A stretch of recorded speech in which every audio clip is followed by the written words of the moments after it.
Ya halo netizen, apa kabar hari ini? Semoga selalu menegangkan dan mengasihkan ya. Kalaupun ada masalah, nikmati sajalah. Pasti akan ada jalan keluarnya. Oke? Film kita kali ini berjudul Stolen yang rilis tahun 2012 dengan pemeran utama kita yaitu Nicolas Cage. Film ini bercerita tentang aksi pencurian sebuah bank oleh sekelompok orang. Tapi sayangnya aksi mereka tidak berjalan mulus. Terseret ke filmnya, salah satu daerah pertokoan di New Orleans yang tampak sunyi. Terlihat seorang pria yang tengah mabuk sambil bernyanyi tidak jelas.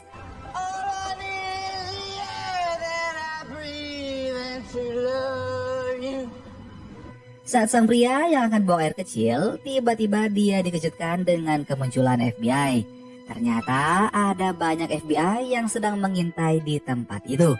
Para FBI ini dipimpin oleh Harlan dan juga Fletcher. Tujuan mereka yaitu sebelumnya mereka mendapat kabar kalau akan terjadi pencurian di sebuah toko berlian.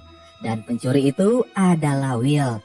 Seorang pencuri papan atas dengan segala kepintarannya dalam melakukan aksi pencurian yang tidak bisa diprediksi oleh siapapun.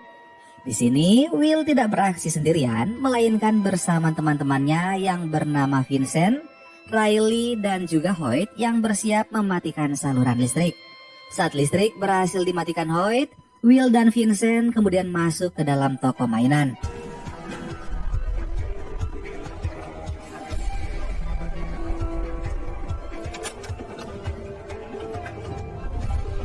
Mereka kemudian mulai menghancurkan salah satu tembok di situ. Para FBI masih terus mengawasi dan bersiap akan melakukan penyergapan. Di sisi lain, Will dan Vincent pun sudah berada di depan sebuah brankas. Dan tak butuh waktu lama bagi mereka, pintu brankas itu pun berhasil dibuka. Bersamaan dengan itu juga, para FBI pun mulai bergerak. Mereka mulai memasuki toko berliannya, tapi mereka sama sekali tidak mendapati Will dan Vincent di situ. Ternyata Will dan Vincent bukan mencuri toko berlian, melainkan mereka mencuri sebuah bank. Ada banyak sekali batangan emas di situ, tapi tujuan mereka kali ini yaitu untuk mencuri uang 10 juta dolar. Uang lebih ringan dibandingkan mereka harus membawa batangan-batangan emas. Bright, shiny thing. How much weight can you carry? Each one of those bars weighs 27.5 pounds. We got a 10 million right here. Karena merasa dikelabui, para FBI kemudian mulai masuk ke dalam toko mainan juga. Setelah dicek, ternyata di balik dinding ada sebuah jalan yang menuju suatu tempat. Harlan menyadari kalau Will mengincar bank yang berada di blok situ juga. Will dan Vincent kemudian bergegas keluar dari tempat itu. Tapi para FBI kini sudah berada di depan bank dan mulai masuk kemudian menuju ruangan besi penyimpanan. Di sisi lain, di saat Will dan Vincent yang telah berhasil keluar dari bank dan sebentar lagi akan naik ke dalam mobil, justru mereka terlibat percekcokan dikarenakan Vincent yang mengajar seorang tukang sampah yang telah melihat muka mereka. Vincent ingin menembak si tukang sampah, tapi hal itu dilarang oleh Will. Bahkan Will harus menembak kaki Vincent kemudian menariknya masuk ke dalam mobil. Saat Will yang kembali mengambil kantong uangnya, Will justru ditinggal pergi dikarenakan para FBI dan polisi mulai datang ke situ juga. Will berhasil mengajar 2 orang polisi kemudian membawa kabur mobil polisi tersebut. Dan seperti biasa, aksi kejar-kejaran pun terjadi.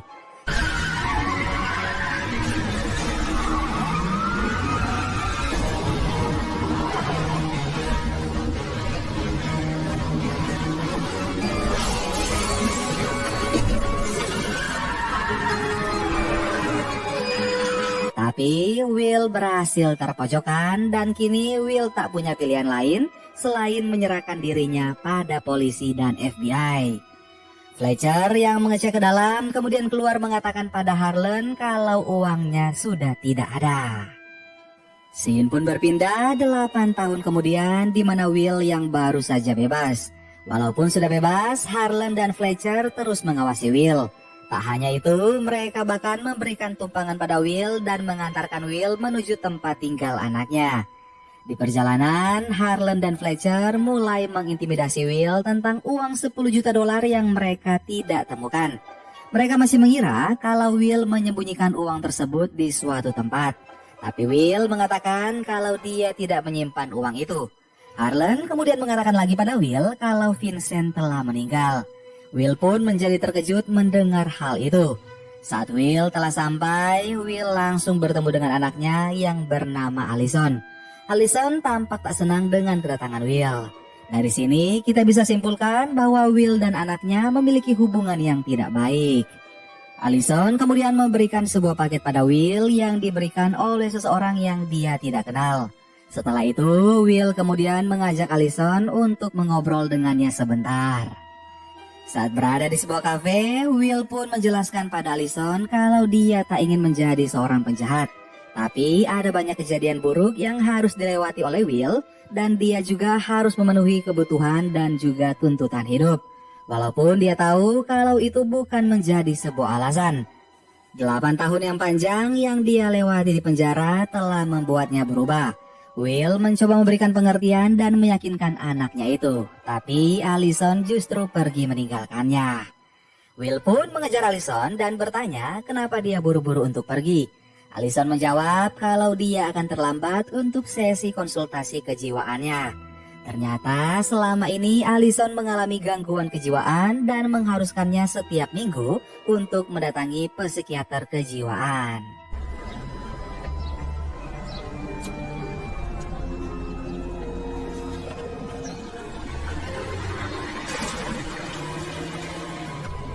Scene kemudian berpindah di mana Will yang mendatangi Riley. Saat ini Riley bekerja di sebuah bar milik kepolisian setempat dan tujuan Riley bekerja di bar itu agar dia tidak terpengaruh lagi untuk melakukan kejahatan. Riley berterima kasih pada Will karena Will tidak melaporkan Riley, Vincent dan juga Hoyt. Will hanya mengorbankan dirinya sendiri untuk dipenjara selama 8 tahun. Saat mereka sedang mengobrol, tiba-tiba terdengar suara HP berbunyi dari paket yang diberikan Allison sebelumnya. Will kemudian membuka paketnya dan mengangkat telepon tersebut. Terdengar suara seseorang menyapa Will di balik telepon. Awalnya Will tidak mengenali suara tersebut. Tapi beberapa saat kemudian Will pun mengetahui kalau itu adalah suara Vincent. Will menjadi sangat senang, ternyata cerita Harlan dan Fletcher tentang kematian Vincent sebelumnya adalah salah. Setahun setelah Will dipenjara, kehidupan Vincent selalu tidak bagus. Dia harus mengganti nama dan juga identitasnya, bahkan memalsukan kematiannya sendiri. Terlebih lagi yang masih diingat oleh Vincent saat Will menembak kakinya. Akibatnya saat ini kaki Vincent harus diamputasi. Vincent lalu mengatakan lagi kalau dia menginginkan bagiannya dari uang hasil pencurian mereka. Tapi Will menjelaskan kalau uang itu sudah tidak ada. Will telah membakarnya sebelum dia menyerahkan diri pada Harlan. Tapi Vincent tidak mempercayai apa yang dikatakan oleh Will. Vincent kemudian mengatakan kalau saat ini dia bekerja menjadi seorang sopir taksi. Dan ternyata taksi yang dinaiki oleh Allison tadi adalah taksi yang dikendarai oleh Vincent. Vincent mengancam Will kalau dia akan membunuh Allison jika Will tidak membawakan uang yang mereka curi 8 tahun lalu.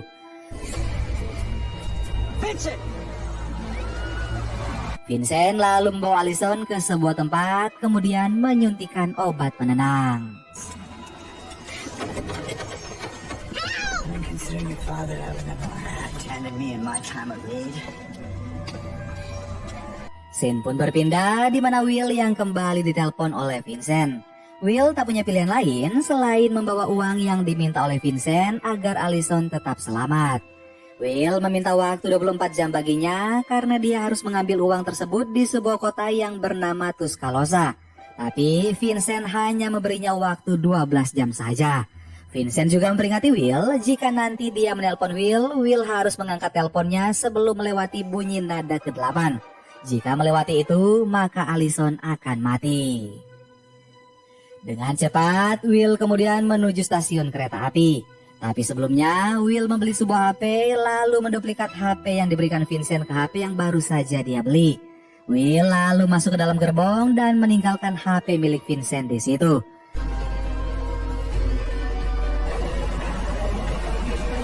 Sedangkan di sisi lain terlihat Allison yang sudah sadar.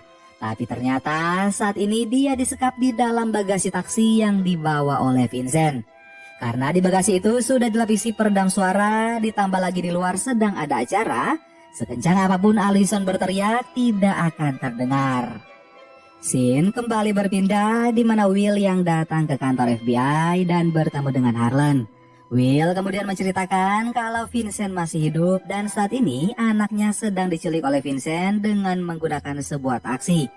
Vincent menginginkan uang bagiannya dari 10 juta dolar yang mereka curi 8 tahun yang lalu.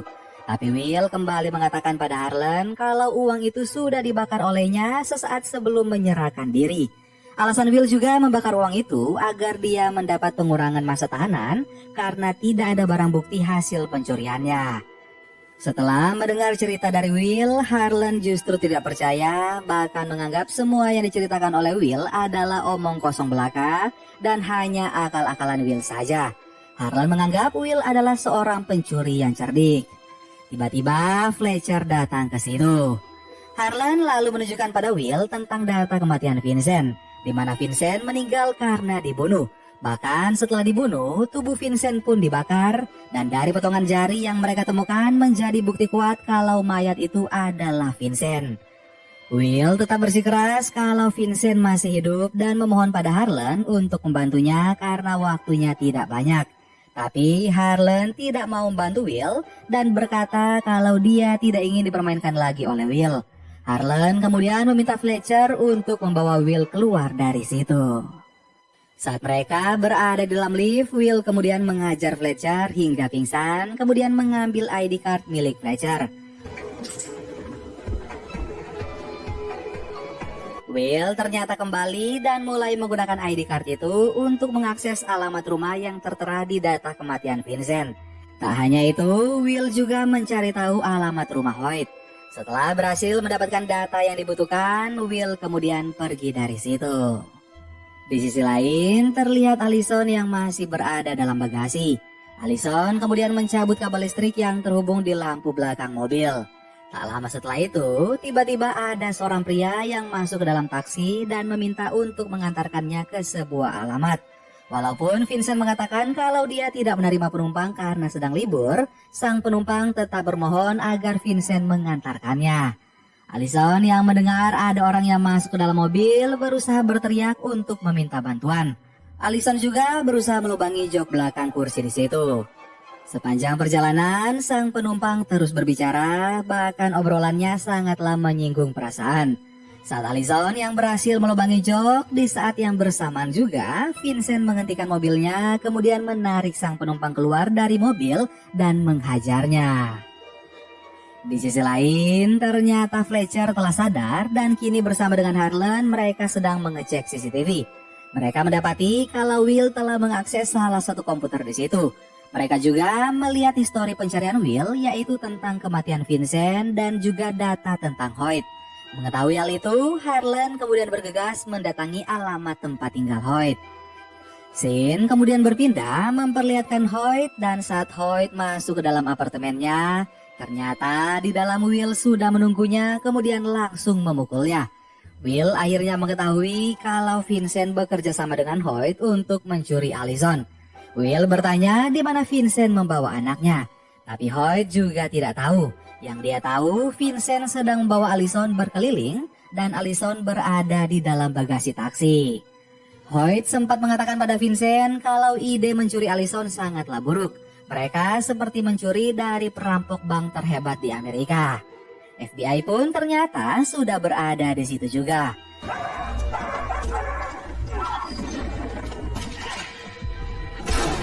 Will beruntungnya bisa kabur dari situ.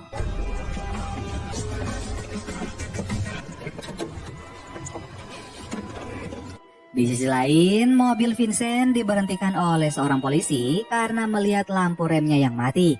Setelah memeriksa SIM dan STNK Vincent dan akan pergi, tiba-tiba sang polisi mendengar sesuatu dalam bagasi dan meminta Vincent untuk membuka bagasi mobilnya. Vincent pun keluar dan membuka bagasi mobilnya, tapi tak hanya itu, Vincent lalu membunuh sang polisi. Saat Vincent berbalik, dia melihat Allison yang telah keluar dari bagasi. Tapi sayang sekali jalan di situ buntu. Ditambah lagi suara teriakan minta tolong Allison tidak terdengar karena orang-orang sedang melihat acara pameran. Vincent kembali menyuntikkan obat penenang. Vincent lalu mengatakan pada Allison dia melakukan ini karena Will penyebabnya. Bahkan dulu dia harus memalsukan kematiannya dan rela memotong 2 jarinya. Scene kembali berpindah di mana Will mendapat informasi dari sang supir taksi kalau di setiap mobil taksi ada GPS. Jika ada mobil yang dicuri, maka akan sangat mudah untuk dilacak. Will lalu meminta sang supir untuk menelpon bosnya dan bertanya tentang Vincent, seorang berkulit putih dengan kaki palsu dan tidak memiliki beberapa jari. Kemudian meminta sang bos untuk melacak lokasi mobilnya. Will akhirnya mendapatkan lokasi Vincent beserta nomor kendaraan yang dibawa oleh Vincent. Di sisi lain, Harlan dan Fletcher sementara melakukan penyelidikan di rumah Hoyt. Tiba-tiba mereka mendapat kabar kalau Will baru saja mencuri 1 mobil taksi. Kembali ke Will, di saat Will menemukan nomor taksi yang dia incar, sayang sekali itu bukanlah Vincent. Lagi pula itu adalah nomor taksi tempelan. Para FBI yang melihat aksi Will pun segera menangkapnya. Saat di perjalanan, suara HP Will berbunyi dan tentu saja yang menelpon adalah Vincent. Will meminta agar dia bisa mengangkat telepon itu. Karena jika lewat dari 8 nada dering, maka anaknya akan mati. Tapi para FBI tidak percaya dengan apa yang dikatakan oleh Will. Karena tak ada pilihan lain, Will pun mematahkan jarinya agar bisa terlepas dari borgol. Kemudian dengan sangat cepat menghajar 2 FBI tersebut. Mobil mereka pun hilang kendali dan harus terguling. Beruntungnya Will tidak apa-apa dan bahkan Will sempat mengangkat telepon dari Vincent. Will kembali mengatakan pada Vincent kalau dia tidak mempunyai uangnya. Ternyata sejak awal Vincent sudah mengetahui hal itu dan sengaja membuat Will terpojok. Vincent kemudian bertanya, bagaimana Will akan mendapatkan uang. Will lalu menjawab kalau dia akan kembali mencuri lagi. Vincent tidak peduli apa yang akan dilakukan oleh Will, yang pastinya dia menginginkan uangnya sesuai dengan waktu yang dia berikan sebelumnya.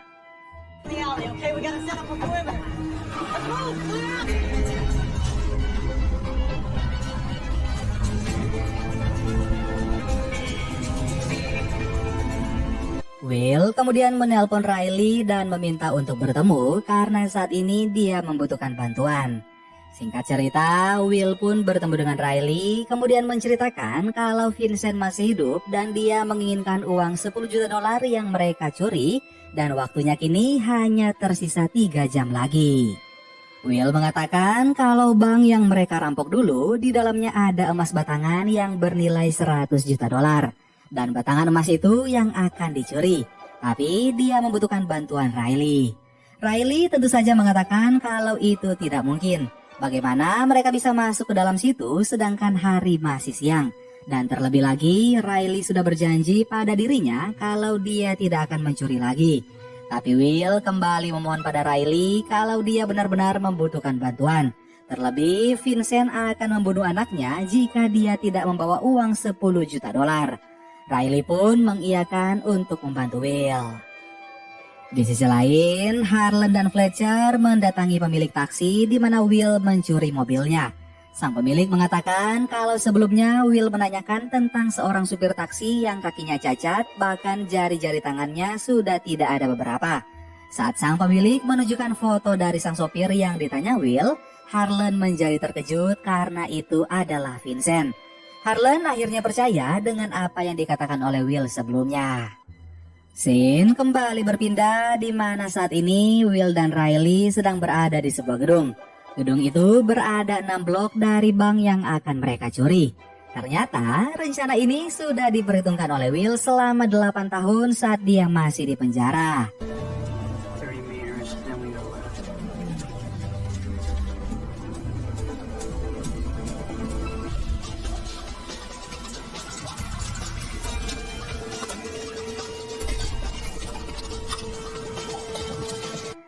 Will pun mulai melubangi lantai yang berada di atasnya.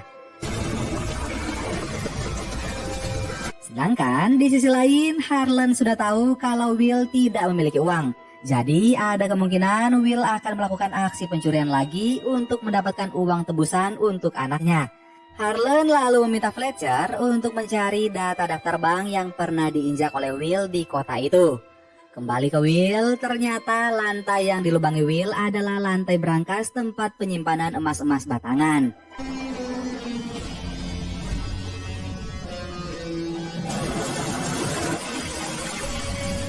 Will pun mulai melelehkan emas-emas batangannya.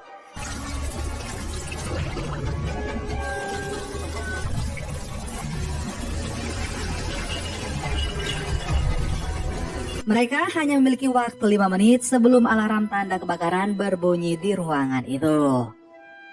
Alarm pun berbunyi, Harlan dan Fletcher yang mendapat informasi pun segera menuju ke Bank Paris Community. Riley mulai mengangkat lelehan emas yang sudah mengeras.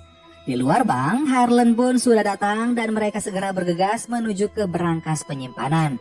Saat mereka masuk, Harlan sangat kaget melihat apa yang terjadi. Di sisi lain, Will dan Riley berhasil kabur dari situ. Tapi tentu saja tak butuh waktu lama bagi FBI untuk bisa melacak mobil yang dikendarai oleh Will. Walaupun sudah mengetahui keberadaan Will, Harlan memerintahkan anak buahnya untuk tidak langsung menangkap Will, melainkan membiarkan Will melewati penyeberangan feri. Don't make a move until all 4 wheels. Saat Will sudah sampai di seberang, mobil mereka pun segera disergap oleh para FBI. Tapi ternyata yang mengejutkan para FBI, di dalam mobil hanyalah Riley sendiri. Mereka berhasil dikelabui oleh Will. Saat ini, Will sedang menuju ke lokasi pertemuannya dengan Vincent, yaitu di sebuah wahana bermain yang sudah terbengkalai. Vincent pun sudah berada di situ.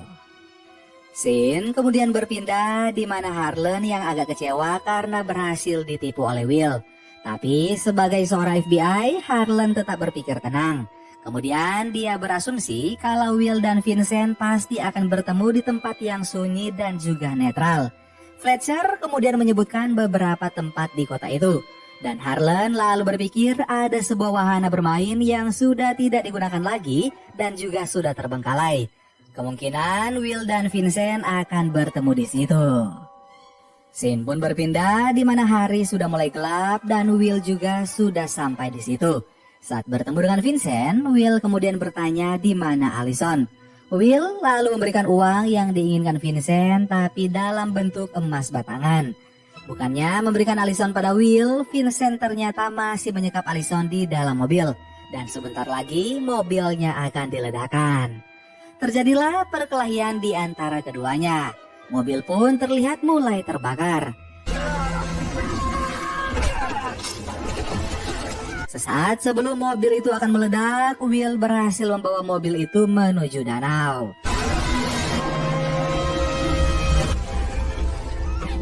Saat Will yang berusaha membuka bagasi mobil, tiba-tiba Vincent datang ke situ lagi.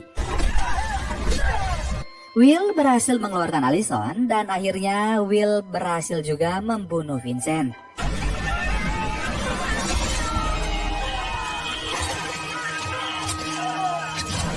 Dan kali ini Vincent tidak bisa merekayasa lagi kematiannya karena dia sudah benar-benar mati.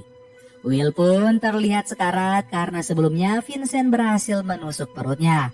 Tapi tiba-tiba terlihat ada helikopter yang datang ke situ dan itu adalah Harlan dan juga Fletcher.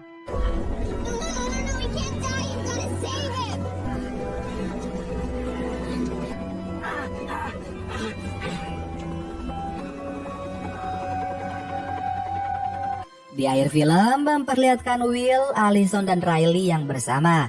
Terlihat juga Harlan dan Fletcher yang mengawasi Will.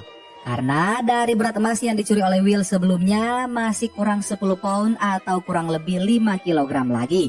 Jadi mereka mengira kalau Will masih menyembunyikannya.